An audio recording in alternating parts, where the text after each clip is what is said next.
J'ai vécu 10 ans de ma vie avec un revenant. C'est avec le temps que j'ai compris qu'il a été sacrifié et ramené à la vie pour travailler comme esclave dans un autre pays, en l'occurrence le mien qui n'était pas son pays d'origine. Je vous invite à écouter très attentivement mon histoire mystique parce que à l'intérieur, je vais vous donner certains détails que si vous êtes avec vos copines ou avec vos copains et même vos femmes ou vos maris, si vous observez ces détails-là, vous devez savoir que vous avez là en face de vous quelqu'un qui n'est plus vivant comme vous et moi. Je vous invite également à liker la vidéo, histoire de la faire monter pour que plus de personnes puissent la découvrir. Si tu le fais, à travers toi, une vie peut être sauvée. Voici mon histoire.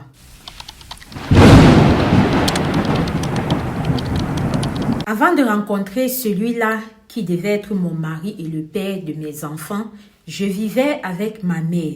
Ma mère, quand elle m'a eu, mon père a décidé de prendre la poudre d'escampette. C'est-à-dire que je n'ai jamais connu mon père, je ne sais pas où il est. Et ma mère, on ne vivait pas dans l'opulence, on ne vivait pas dans la richesse. Au contraire, on était au très bas de la société. Au contraire, on était vraiment en bas pour que vous puissiez comprendre. Le genre de quartier que nous habitions était le genre de quartier que quand il pleut, pour arriver là-bas, on nage seulement.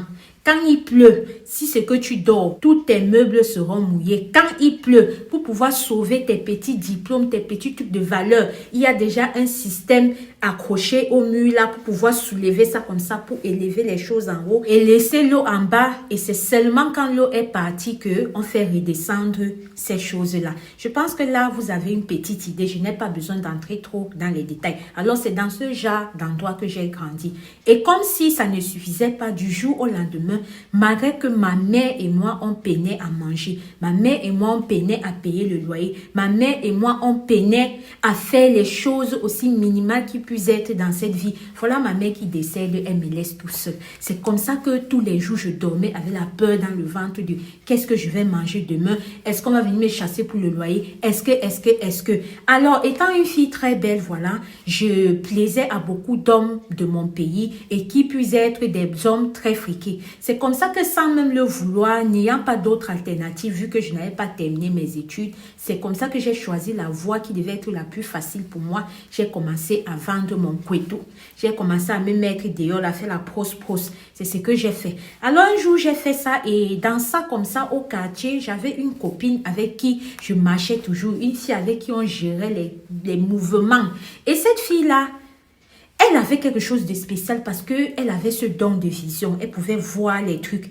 Et je vous assure que les visions qu'elle a déjà eues maintes fois, comme je vous dis là, ça nous a déjà sauvé des mouvements très compliqués. Maintes fois, ça nous avait déjà sauvé du ripage. C'est comme ça qu'un jour, elle et moi, on n'avait pas des mouvements à les gérer. On a décidé qu'on va aller un peu dans un petit snack du coin dans notre quartier, un genre façon là.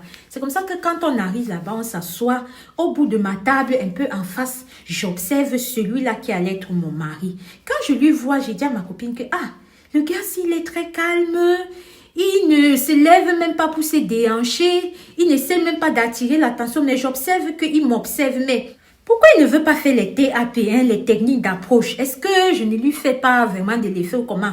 Je me sentais comme hypnotisée par ce gars. Comme j'ai attendu fatigué la soirée, il n'est pas venu me chercher. Je suis moi partie vers lui. Je suis allée lui dire que j'aime bien ta manière d'être. Tu es mon genre de gars. Est-ce qu'on peut s'échanger les numéros? C'est ce qu'il a fait, on s'est échangé les numéros. Quand on s'échange les numéros et qu'on rentre, ma copine me dit que le gars que tu es parti pour prendre son numéro là, je ne sais pas. Il y a quelque chose que je ne sens pas en lui. Je ne sens pas ce gars. Mais moi, je n'ai pas écouté ma copine. J'étais tombée sur son charme que pip, un seul tour comme ça. C'est comme ça que j'ai commencé à fréquenter le gars. On a commencé à se voir et tout. Ma copine ne faisait que me dire que le gars là, je ne sais pas pourquoi, mais il y a quelque chose. C'est comme ça que du jour au lendemain, il a décidé qu'il va venir habiter avec moi. Sauf que quand il vient habiter avec moi, voilà les premiers signes qui viennent déjà. J'ai notifié que le gars, c'est comme s'il ne dormait jamais. C'est-à-dire que quand je vais m'endormir, je vais me réveiller. Ses yeux sont toujours ouverts. Et quand je lui demande, il me dit que non, c'est juste que je me suis réveillée quelques minutes avant toi. Tout le temps, c'était toutes les petites choses comme ça. Bref, j'avais constaté que le gars ne dormait pas. À côté de cela, le gars n'était même pas friqué comme les gens friqués avec qui je sortais. Non, le gars travaillait dans une petite plantation de patates quelque part là. C'est-à-dire que quand il rentrait, il avait toujours une odeur bizarre de moisi. Il avait toujours une odeur mélangée, une odeur d'eau mélangée à la terre. Quelqu'un qui est toujours en sous-terre. Et quand je parlais, il me disait que non, tu sais qu'il doit creuser les patates, tu dois creuser. C'est comme ça que j'ai laissé passer. Sauf que même les voisins commençaient déjà à parler que, mais le gars de celle-ci là, même si c'est comment, il doit toujours rentrer sale. Le gars de celle-ci là, il est toujours en train de travailler. C'est-à-dire que même s'il pleut, il va sortir travailler. Même s'il y a effondrement de terre, il va sortir travailler. Le gars là ne tombait jamais malade. Rien de tout ça. Je suis restée moi-même comme ça là. C'est que les gens disaient autour de moi, ils disaient que l'affaire si, mais ça n'a pas empêché. Chose que j'ai constatée, quand j'ai commencé à habiter avec le gars là, pour qu'on puisse commencer à binda ensemble, à Mougou, à faire les bibones, pour qu'on puisse commencer à gré ensemble, il y avait toujours quelque chose qui éloignait. Et c'est plus tard que j'ai compris que là, c'était ma défunte maman qui était en train de me protéger. Donc, comme je vous disais, malgré tout ça, j'ai laissé passer et c'est comme ça qu'il m'a demandé un mariage. On s'est mariés. J'ai fait mon premier enfant, j'ai fait le deuxième, j'ai fait le troisième. J'ai constaté que parmi mes enfants, mes enfants étaient toujours malades. Mes enfants ne se sentaient pas bien. La nuit, il y avait toujours, préféré toujours quelque chose sur mes enfants. Et quand je partais à l'hôpital, on disait qu'on ne voit pas. Jusqu'à là, je suis restée tranquille. Elle est venue un jour où on avait quelque chose à célébrer. C'est comme ça que ma copine, que je vous dis, qui n'était pas toujours d'accord là, est venue à la maison et me dit que allons alors célébrer entre nous. Je vais prendre quelqu'un qui va regarder les enfants. Comme ça qu'elle a appelé sa petite soeur qui est venue regarder les enfants. Maintenant, mon mari et ma copine, on part. Quand on arrive pour danser, c'est comme ça que ma copine, elle l'observe, puisqu'il dansait du côté du miroir, elle voit que ses pieds sont en sabot. C'est là où elle me tire sur le côté. Elle dit que, je t'ai dit que ton homme si est bizarre. Voilà ses pieds que je suis en train de voir, ses pieds sont en sabot. Quand moi je regarde, je ne vois pas. Elle me dit que non, tu ne peux pas voir parce que le petit pouvoir que j'ai là, tu n'as pas. Mais crois-moi, maman, je nous ai déjà sorti des situations. Ce que je te dis là, c'est ça. J'aurais quel bénéfice à te mentir. Je n'ai pas moi compris, ma copine.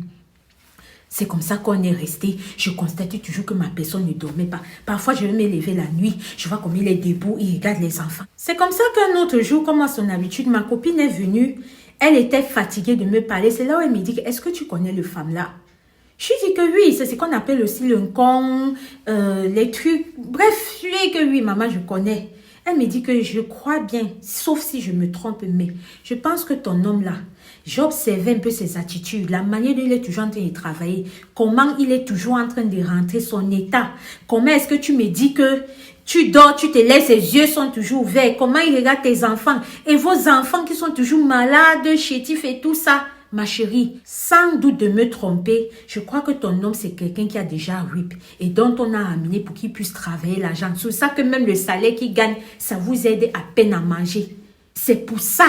C'est là où elle me dit comme ça. Et elle dit que j'ai mené mes recherches. Et le fait que vos enfants soient toujours malades là, c'est parce que ce monsieur, comme je suis en train de te dire, c'est quelqu'un qui est déjà décédé. Et en l'occurrence, tes enfants sont comme une porte d'entrée. Donc, on les utilise tellement. Ça ne va pas. Que lève-toi. C'est comme ça que je n'ai pas écouté ma copine. Je suis restée toujours avec mon gars. Et tout ça, je ne disais pas à mon mari. Un jour, pendant que je suis en train de dormir, c'est ma mère maintenant que je vois dans mes rêves. Elle me dit que ma chérie, j'ai tout fait pour te prévenir. J'ai tout fait pour que. C'est là où elle me dit une série de choses que j'ai vécues que je restais seulement comme ça et dit que, la fille si c'est quelque chose.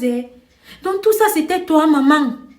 C'est là où je vois que oui, dès le début, ma mère ne veut pas. Elle me dit que ma fille, est-ce que tu as déjà vu son dos? Je dis non.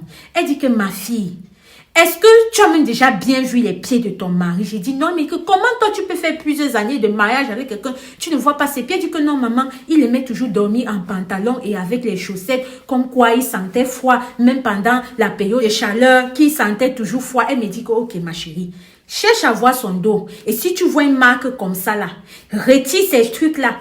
Quand tu vas voir, tu vas voir que ce sont les sabots de la chèvre. Et quand tu vas voir ça, peut-être tu vas croire ce qui a été dit en rêve maintenant. C'est comme ça que je saute, je me lève du lit. Et quand je me lève comme ça, monsieur est en train de se laver. Je ne sais pas comment j'ai fait. Parce que s'il était vraiment mort, que ça, il devait savoir que je venais. Ou alors c'était mon jour de délivrance. Dites-moi en commentaire ce que vous pensez à cette partie-là. Donc, je pars. Je vois la marque sur son dos que ma mère a dit.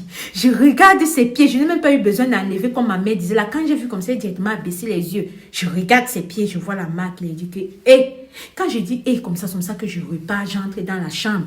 Quand il est sorti, je suis restée tranquille, comme si de rien n'était, comme il est parti au travail, là, jusqu'au jour d'aujourd'hui. Il n'est plus jamais revenu. Que sont devenus maintenant mes enfants? J'ai constaté que mes enfants, comme ils étaient tout le temps malades et tout ça, et comme ma copine m'avait dit que c'était une porte d'entrée, j'ai amené mes enfants partout à l'hôpital, on ne voyait rien. On ne voyait rien sur mes enfants. Le temps que je réfléchisse, que je me dise que, ok, je vais regarder à gauche, je vais regarder à droite pour voir si je peux les amener dans un système façon pour qu'on puisse travailler sur eux. Mes enfants ont RIP. Mes enfants ont RIP. Donc, du jour au lendemain, j'ai perdu cet homme-là qui était l'homme de ma vie. J'ai perdu les enfants qu'on a eu ensemble. Et même présentement que je vous raconte cette vidéo, ma vie est menacée parce que je suis toujours dans maladie sur maladie. Je ne dors pas comme il faut. Je dois dormir le jour, je suis debout la nuit parce que quand je ferme mes yeux la nuit, ce que je vois. Je suis toujours en train de partir d'endroit en endroit parce que ça ne va pas. Voilà comment ma vie a basculé comme ça. Je vous ai dit en début de vidéo que je devais vous dire des trucs que si vous observez, décalé sur le côté. Moi, avec mon homme, j'avais constaté que il ne mangeait ni le sel, il ne mangeait ni l'ail, il ne mangeait ni les oignons, accompagné de tous autres trucs, un genre, mais ceci que je vous ai dit, les trois-ci là, qu'importe où c'était arrivé à un niveau, même dans ma propre maison. Les trois trucs-là ne figuraient jamais. J'avais fait abstraction de tout cela. Là, c'était mon histoire. J'espère vraiment que vous aurez appris quelque chose. N'hésitez pas, je vous rappelle, commentez, likez et partagez là. Parce qu'on est là comme ça, vous allez voir les gens dehors, alors que ce ne sont pas des gens comme vous et moi. Vous n'allez pas dire que vous ne connaissez pas. Shalom. La famille, voilà l'histoire de la sœur. Voilà l'histoire de la sœur. Hey! J'écoutais toujours ça un jour, mais l'autre ici m'a trouvé à domicile dans mon inbox. À travers notre numéro, si la sœur a écrit.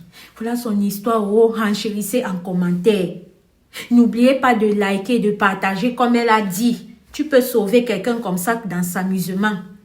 Si toi aussi tu as une histoire vraie ou mystique à nous confier, écris-nous sur ce numéro qui s'affiche là. Ensemble, on va se mettre d'accord sur comment est-ce que je vais présenter ton histoire. Tu m'envoies minimum 10 minutes, maximum 15 minutes pour que je puisse retenir et retranscrire dans les moindres détails, soit par écrit. Et s'il y a des choses que tu n'aimerais pas que je mentionne, comme le pays, ton nom, certains détails, tu me dis aussi. Famille, soyons prudents. Prions sans cesse parce que le déo est miné. C'est pas ce que j'ai l'habitude de dire ici là. Shalom aussi. Oh!